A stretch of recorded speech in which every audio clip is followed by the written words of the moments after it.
Hi friends, ఎలా ఉన్నారు అందరూ? నేనైతే చాలా బాగున్నాను. మీరు కూడా బాగుండాలని మనస్ఫూర్తిగా కోరుకుంటున్నాను.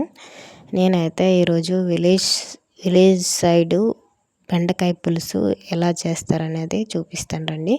ముందుగా ఒక కళాయి పెట్టుకొని అందులో కొద్దిగా ఆయిల్ వేసుకొని కొంచెం జీలకర్ర, పోపులు, ఆవాలు, నెక్స్ట్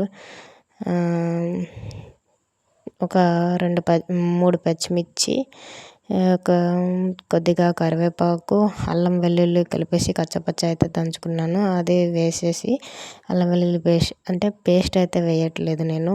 అల్లం వెల్లుల్లి అయితే కచ్చపచ్చగా దంచుకొని అయితే వేసుకుంటున్నాను.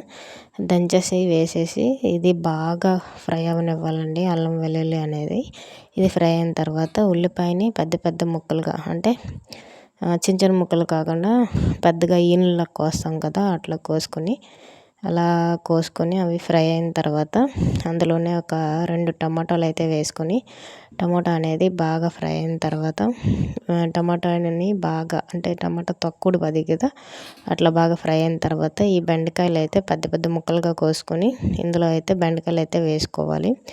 బెండకాయలు వేసేసి దాంట్లో ఉప్పు, పసుపు, కారం, ఒక స్పూన్ కారం వేసుకోండి. పులుసు కాబట్టి ఒక స్పూన్ కారం అయినా సరే పర్వాలేదు, ఎందుకంటే పులుపు పడుతుంది. అందువల్ల ఒక స్పూన్ కారం, పసుపు, ధనియాల పొడి, ఒక స్పూన్ ధనియాల పొడి, గరం మసాలా అయితే కొద్దిగా వేసుకుంటున్నాను. హాఫ్ స్పూనే వేసుకుంటాను, ఎక్కువైతే వేసుకొని బాగా కలుపుకొని కొంచెం ఇదేమైతే బెండకాయలు అయితే ఏమైతే వేసామో అవి కొద్దిగా మగ్గనివ్వాలి. ఉప్పు వేసాం కదా, అవి మూత పెడితే ఆల్రెడీ అవే మగ్గుతుంది. ఇవన్నీ పట్టిన తర్వాత అంటే కారం ఇవన్నీ బెండకాయలకు పట్టిన తర్వాత ఒక బౌల్లో అయితే నిమ్మకాయ సైజ్ అంతా చింతపండు అయితే తీసుకుంటున్నాను. దాన్ని తీసుకొని బాగా పిసుక్కోవాలండి.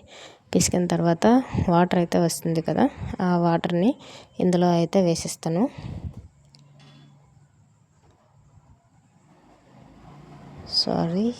ఇందులో అయితే వేసేసి నెక్స్ట్ ఇదైతే బాగా కలుపుకోవాలండి. ఉప్పు అంతా సరిపోయిందా లేదా అనేది చూసుకోవాలి. ఇది సరిపోయిన తర్వాత ఒకవేళ సాలుకుంటే ఇప్పుడే వాటర్ వేస్తాం కాబట్టి మనకి కారం అయినా ఏదైనా తగ్గట్టు ఉందా లేదా అనేది చూసుకుంటే సరిపోతుంది.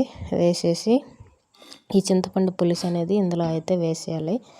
బాగా వేసేసి బాగా కలుపుకొని కొద్దిసేపు అయితే మరగనివ్వాలండి. బాగా మరిగిన తర్వాత చింతపండు వేసాం కదా, బాగా మరిగిన తర్వాత నెక్స్ట్ బెల్లం అండి.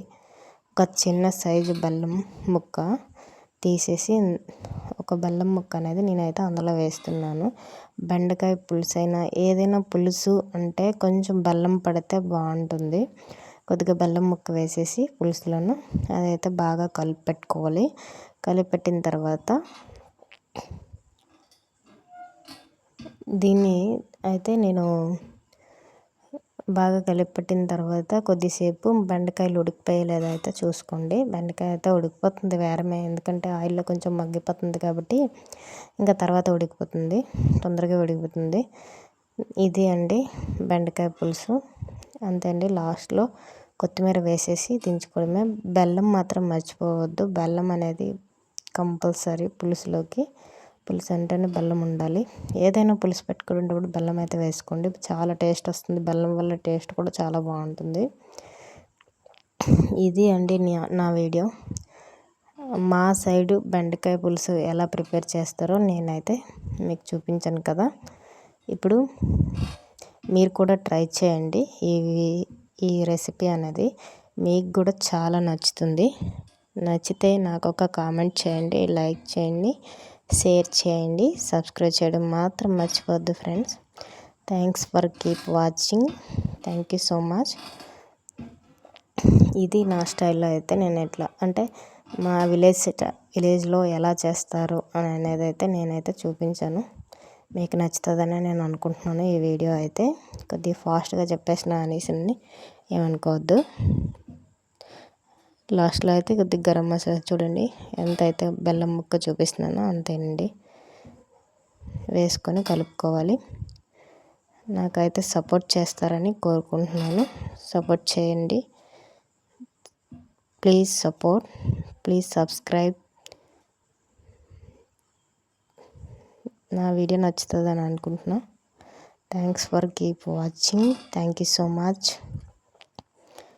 Bye bye bye friends. మీరు కూడా ఎప్పుడైనా ఇలా ట్రై చేయండి. ట్రై చేస్తే మాత్రం ఒక కామెంట్ చేయండి. బాయ్.